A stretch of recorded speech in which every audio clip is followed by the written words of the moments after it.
கடலில் மரங்கள் வளர்வதில்லை. எந்த ஒரு விதைக்கும் காற்று, நீர், வெப்பம், மண் தேவை. இவை இருந்தால் உயிர் பிடித்து விடும். அழைப்பு பெற்றுள்ள நாம் உயிரோட்டமாக வாழ இயேசு பல வழிகளை, ஆன்மீக சிந்தனையை மத்தேயு 18:15-20 தெள்ளத் தெளிவாக சிறு குழந்தைகளுக்கு கற்றுக் கொடுப்பது போல் அன்போடு உறவோடு வாழ நம்மை அழைக்கின்றார். இந்த பாடல் வழியாக சிந்திப்போம். உயிருள்ள சக்தியாக வலிமை பெற்று மண்ணுலக வாழ்வு அல்ல, விண்ணுலக வாழ்வுக்காக நாள்தோறும் பயணிப்போம். அன்பு செய்து வாழ்வதற்கே வாழ்க்கை போதல, இதுல அடுத்தவன பகச்சு வாழ நினைப்பதேங்க. அன்பு செய்து வாழ்வதற்கே வாழ்க்கை போதல, இதுல அடுத்தவன பகச்சு வாழ நினைப்பதேனுங்க. புல்ல போல உலர்ந்து போக வாழ்க்கை தானுங்க. புல்ல போல உலர்ந்து போக வாழ்க்கை தானுங்க. மனுஷ மகிமைகள்லாம் பூவ போல உதிர்ந்து போகுங்க. அன்பு செய்து வாழ்வதற்கே வாழ்க்கை போதல, இதுல அடுத்தவன பகச்சு வாழ நினைப்பதேனுங்க. பகை உணர்வு புறையோடி கெடுத்து வாழுது, அன்பு நெஞ்ச உள்ளதெல்லாம் கொடுத்து வாழுது. பகை உணர்வு புறையோடி கெடுத்து வாழுது, அன்பு நெஞ்ச உள்ளதெல்லாம் கொடுத்து வாழுது.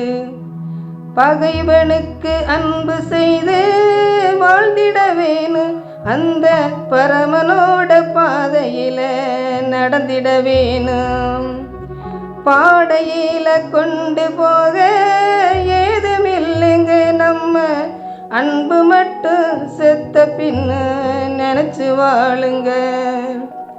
அன்பு செய்து வாழ்வதற்கே வாழ்க்கை போதல, இதுல அடுத்தவன பகச்சு வாழ நினைப்பதேனுங்க.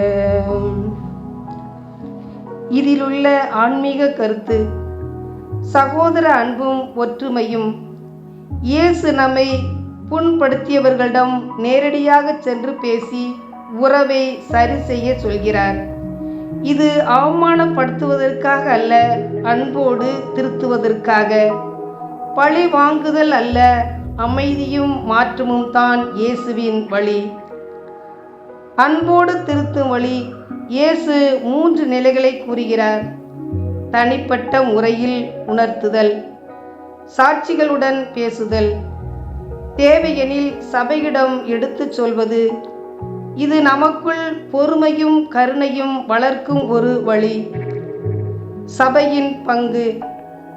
தோல்வியில் உள்ளவர்களை திருத்த வழி நடத்தும் பொறுப்பு சபையிடம் இருக்கிறது.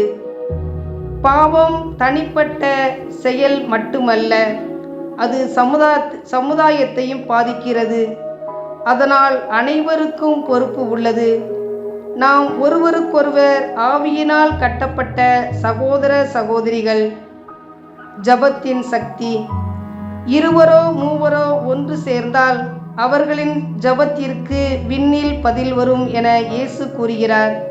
இது ஒற்றுமையின் ஆழமான சக்தியை காட்டுகிறது.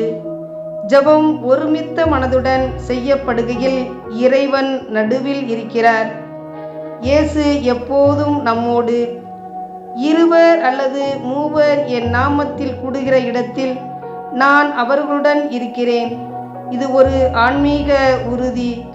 குடும்பத்தில், திரு அவையில், சபையில் என்றும் இயேசு நம்மோடு இருக்கிறார்.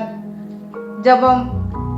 அன்பின் ராஜாவே, நாங்கள் உறவை விரும்பி வாழ, பகையை நீக்கி அன்போடு திருத்தும் மனதை எமக்கு தாரும். ஒற்றுமையிலும் அன்பிலும் வாழும் மனதையும் மற்றவர்களை மன்னிக்கும் மனதையும் தாரும். எங்கும் எப்போதும் எம்மோடு இருக்கின்றீர் என்ற உறுதியாக நம்புகின்றோம் நல்ல ஆயனே. ஆமென்.